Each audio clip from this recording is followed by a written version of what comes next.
আলাইকুম, it's me Hamza. অনেক দিন পর চলে আসলাম নতুন একটি ব্লগ নিয়ে। ঈদে আমাদের কোথাও ঘুরতে যাওয়া হয়নি বলে প্ল্যান করে সবাই চলে আসলাম কক্সবাজার। সকাল 6টা বাজে বাস থেকে নামার পর সবার খুব ক্ষুধা লেগেছে বলে সবার আগে আমরা চলে আসলাম হোটেলে।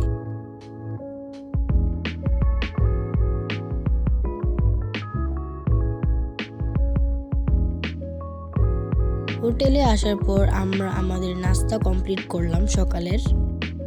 তারপর আমরা চলে আসলাম আমাদের রিসোর্টে। এটা হচ্ছে আমরা আগে থেকেই বুকিং করে রেখেছিলাম।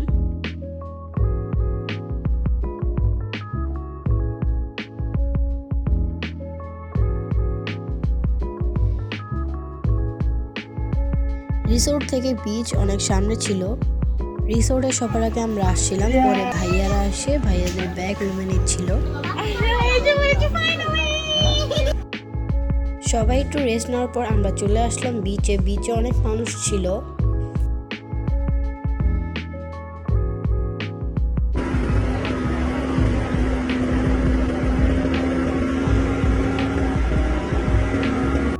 বাইক চালানো শেষে আমি ঝালমুড়ি খাচ্ছিলাম।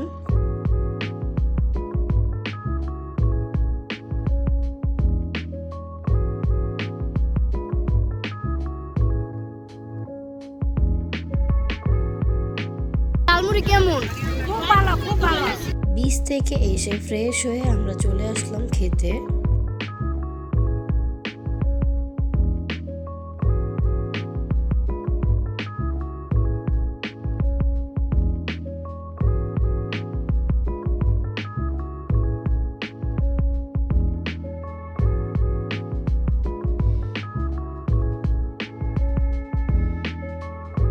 খাওয়া দাওয়া শেষ করে বিচে এসে দেখছি আমাদের সামনে ইয়াররিংস নিয়ে আসছে, তো আমরা ইয়াররিংস দেখছিলাম। রিসোর্টে আসার সময় আমরা আবার ডাব খেতে খেতে আসছি। সন্ধ্যা 7টা বাজে চলে আসি আমরা সি ফুড খেতে।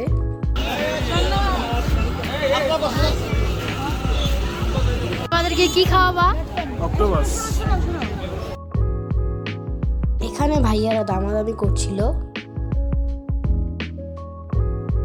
এখানে অনেক সি ফুড ছিল, তার মধ্যে আমরা কাঁকড়া আর টোনা মাছ নিয়েছি।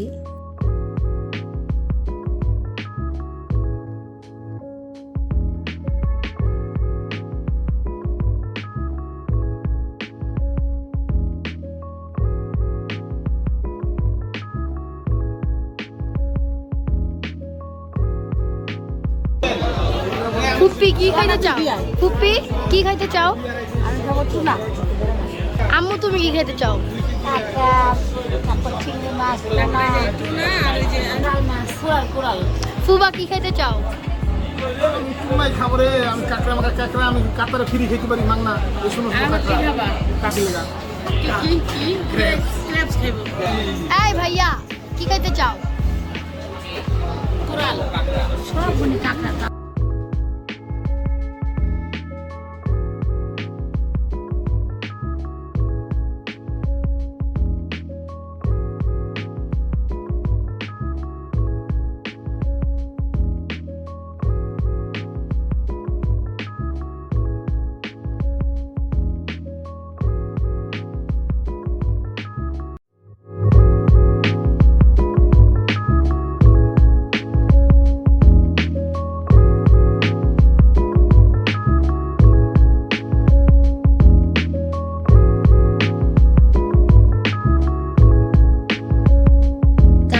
আমি মিল্কশেক খেয়েছি।